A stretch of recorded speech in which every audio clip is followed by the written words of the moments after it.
Hi, I'm Anthony, and today I'm doing a quick follow-up on my interior swap in my 2000 Ford F-250.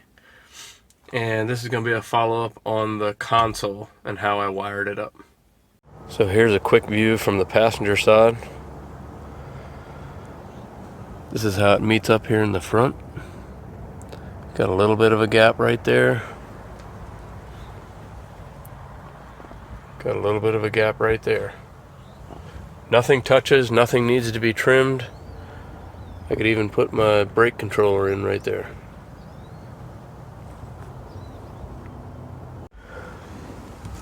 On the driver's side, you can see the gap right there. Again, no trimming.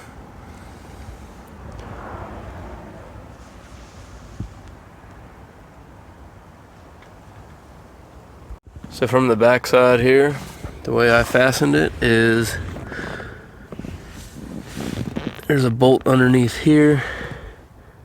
You can see it right in there, that hole. And you have to take the passenger seat out first before this will go in. I just had this out recently to wire it, and I had to take the passenger seat out, but you do not have to take the driver's seat out. And there's a bolt right underneath there.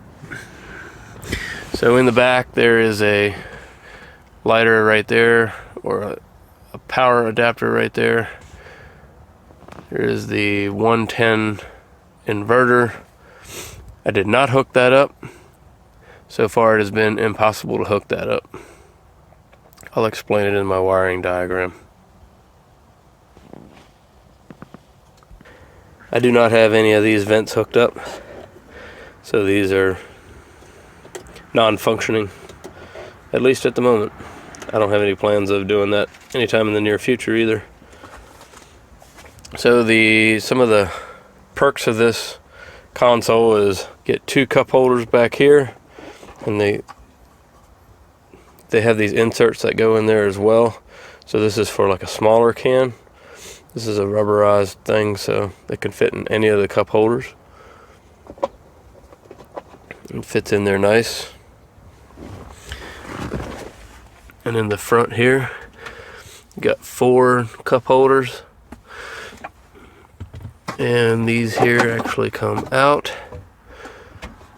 So that's just a plastic box. You can also put those rubber cup holders in there for a smaller can. And then if you have a really big can, a really big cup, you can put that down there. It's kind of dirty and gross. Disgusting. Anyway, so you have those. You got 6 cup holders in this unit here at one time, and you can also take it down to 4. On the inside, there's another power adapter right there. This is one of the ones that I needed the most, so that I didn't have to plug it in up here and have my wire down here. So I just curl it up underneath my tray here, and there's actually a gap right there for this to come in and out of. It's very deep. It has nice storage in it. It's got this tray here in the top, or should have this tray here in the top. It makes it nice to store smaller stuff so you can get to it.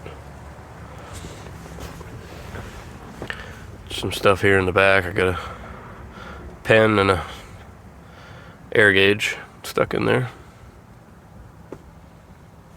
So onto the wiring.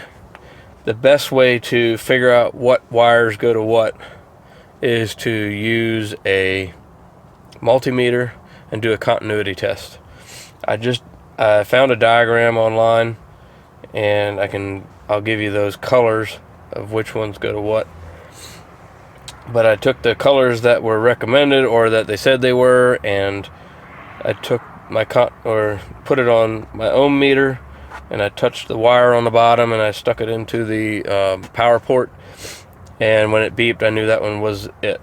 However, I did run into one issue, was this one on the inside, and it could be either one, would be it had some corrosion on it, and so after I tested it to make sure that was the one, I plugged stuff in and nothing worked. And so I just took a piece of sandpaper on, I don't even remember what I used, a piece of sandpaper on the end of a stick or something, and just kind of dug the corrosion out of there as best as I could. And so far it seems to be working, and if something else comes up, I'll have to do something else with it, either do some electronics cleaner or some kind of anti-corrosion stuff. So I believe there's 4 total power wires in this harness underneath the console itself. 2 are going to be for the 2 power ports front and back. 1 is going to be for the power inverter. The 4th one, I'm not quite sure what it's for. And then there's also another wire that is for the computer connection for the power inverter to keep running. There have been people that have hooked it up, connected it.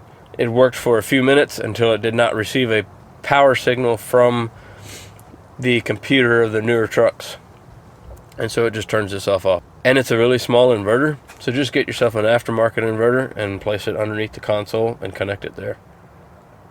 So for the wiring diagram, here's how I did it. I took the green and the red and the gray and red, and I tied those together into one butt connector, made a new power wire, and I just connected it to my passenger seat. If you want to know how I wired my passenger seat, refer back to my interior swap video where I tie into a new fuse box. The red wire, which is for the inverter, I simply disregarded. The green violet wire, I believe, is maybe a trigger wire. I'm not sure, but you don't need that either, so disregard that one. The blue one is for the computer. Disregard that one as well.